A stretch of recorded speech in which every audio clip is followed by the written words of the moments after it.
డిఎస్పీలు ACB మాకు ఒక complaint వచ్చిందండి. ఒక కాంట్రాక్టర్ గారు ఇక్కడ సీసీ రోడ్స్ బేక్ చేయడానికి అతనికి కాంట్రాక్ట్ టెండర్ ద్వారా వచ్చింది. దాదాపు 28 లక్షల రూపాయలు విలువ చేసే కాంట్రాక్ట్, 28 లక్షల చీల. దాన్ని అతను ఆల్మోస్ట్ కంప్లీట్ చేశాడు. చేసిన తర్వాత దానికి బిల్స్ కూడా ఇక్కడి నుంచి వేయడం జరిగింది. కానీ పార్ట్లో వేశారు. అంటే ఒక పార్ట్ 26 లక్షల రూపాయలకు ఒక బిల్లు ఎంబీస్ అవన్నీ రాసేసి 26 లక్షల రూపాయల బిల్లుని శాంక్షన్ చేయడం జరిగింది. మిగతాది 2.5 లక్షల రూపాయలు అట్లాగే పెండింగ్ పెట్టారు. దానికోసం అని చెప్పేసి ఇక్కడ తిరుగుతూ ఉంటే ఇక్కడ ఏఈగా పనిచేస్తున్న స్వరూప గారు తను ఈ ఒకటి ఇంతకుముందు ప్రాసెస్ చేసినందుకు తర్వాత మళ్ళా ఈ యొక్క 2.5 lakhs రూపీస్ ఏదైతే ఉందో అది ప్రాసెస్ చేయడానికి ₹1,00,000 1,50,000 రూపాయలు డిమాండ్ చేసింది అన్నమాట లంచంగా.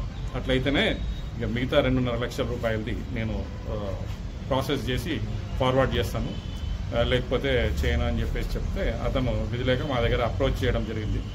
చేస్తే ఈరోజు మళ్ళీ ఒకసారి మధ్యలో అతను వెళ్ళి రిక్వెస్ట్ చేసినాడు, ఇంత 1,50,000 ఇచ్చుకోలేనమ్మా కొంచెం తగ్గించానంటే 1,20,000 రూపాయలకి తను ఒప్పుకుంది. తర్వాత మా దగ్గర అప్రోచ్ చేయడం జరిగింది. అప్రోచ్ చేసిన తర్వాత మేము అతని యొక్క కంప్లైంట్ని కేసు నమోదు చేసుకుని ఈరోజు 1,20,000 రూపాయలు ఇస్తున్నప్పుడు ఇక్కడే ఆఫీస్ ప్రాంగణంలోనే రెడ్ హ్యాండెడ్గా పట్టుకోవడం జరిగింది. ఇంకెవరైనా ఉన్నారా సార్ అధికారులు దీంట్లో? ఇప్పుడు అది దర్యాప్తు చేస్తున్నామండి. దీంట్లో భాగంగా ఇంకా 1,20,000 కాబట్టి కొంచెం అమౌంట్, పెద్ద అమౌంట్. ఇప్పుడు తను ఒక్కతే ఉందా, ఇంకా తనతో పాటు ఇంకెవరైనా ఉన్నారా అన్నది కూడా మేము ఆ కోణంలో కూడా దర్యాప్తు చేస్తాం. అదే ఇప్పుడు ఆ కోణంలో దర్యాప్తు చేస్తున్నాము.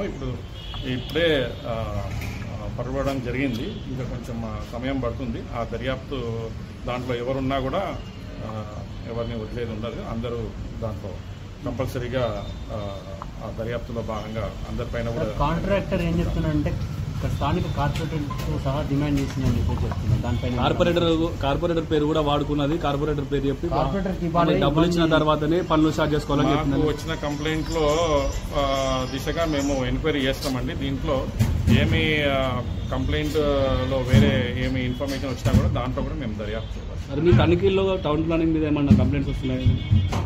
కంప్లైంట్లు వచ్చినాయి కాబట్టి ఈరోజు ఇక్కడ వచ్చి రావడం జరిగింది. ఇక్కడ వచ్చేసి రేట్ చేయడం జరిగింది. అట్లాగే ఎప్పుడైనా ఎవరైనా గవర్నమెంట్ సర్వెంట్స్ వాళ్ళు చేయాల్సిన పనిని చేయకుండా చేయడానికి మిమ్మల్ని ఎవరైనా డబ్బులు డిమాండ్ చేస్తే దయచేసి ప్రజలకు విజ్ఞప్తి 1064 మా టోల్ ఫ్రీ నెంబర్ కానీ వాట్సాప్ నెంబర్ కానీ ఫేస్బుక్ ద్వారా కానీ చేయమని రిక్వెస్ట్ చేస్తాను. Thank you.